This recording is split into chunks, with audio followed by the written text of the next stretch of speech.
Mulai 1 Agustus 2026 mendatang, TPA Tamangapa hanya akan menerima sampah residu atau sampah yang sudah tidak dapat diolah maupun didaur ulang. Sementara sampah organik dan anorganik yang masih memiliki nilai guna diwajibkan dipilah sejak dari rumah atau dikelola di tingkat lingkungan. Kebijakan tersebut merupakan salah satu langkah dari program Zero Waste yang digaungkan Wali Kota Makassar, Munafri Arifuddin. Program Zero Waste ini membutuhkan keterlibatan aktif dari rumah tangga dan juga dari para ketua RT dan RW. Diakui Ketua RT 5 RW 13 Kelurahan Minasaupa, Samuel, kebijakan tersebut merupakan langkah yang tepat, sebab sampah organik masih dapat dimanfaatkan menjadi pupuk, sedangkan sampah anorganik dapat didaur ulang sehingga hanya sampah residu yang dibawa ke tempat pembuangan akhir. Menurut saya itu bagus sekali karena apabila sampah-sampah yang terkumpul di masyarakat sebenarnya sih bisa diolah, khususnya sampah-sampah yang organik itu bisa jadi pupuk, diolah untuk tanaman kembali.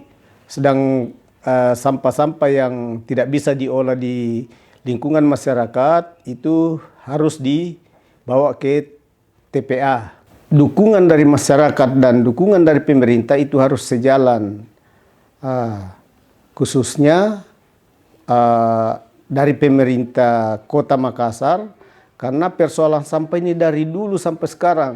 Saya sudah 15 tahun jadi RT di Minasaupa ini, selalu saja polemik sampah-sampah.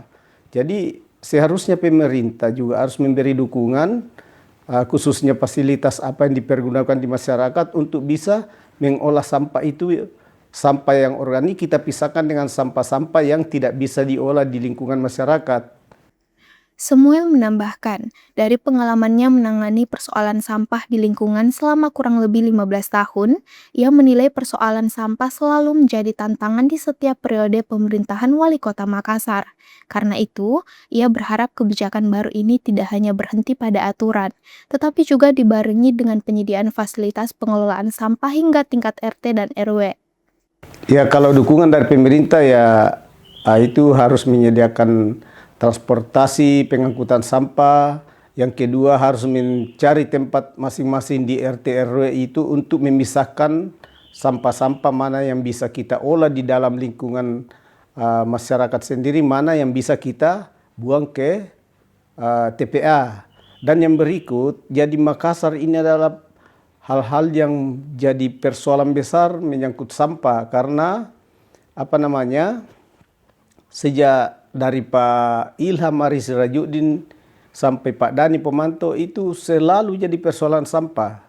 Dan pada saat pemerintahan Dani Pomanto itu sebenarnya sudah ada planning mereka, rencana mereka untuk membuat suatu pengolahan sampah di TPA Tamangapa.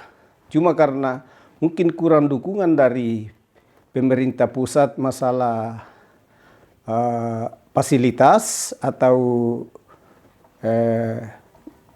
mesin-mesin untuk pengolahannya sehingga tidak terlaksana. Samuel berharap kebijakan yang akan diterapkan pemerintah Kota Makassar menjadi langkah nyata dalam mengurangi volume sampah yang masuk ke TPA Tamangapa. Menurutnya, keberhasilan program tersebut bergantung pada sinergi antara pemerintah yang menyediakan sarana pendukung dan masyarakat yang disiplin memilah sampah sejak dari rumah. Feni Septiani Samuel, Unhas TV.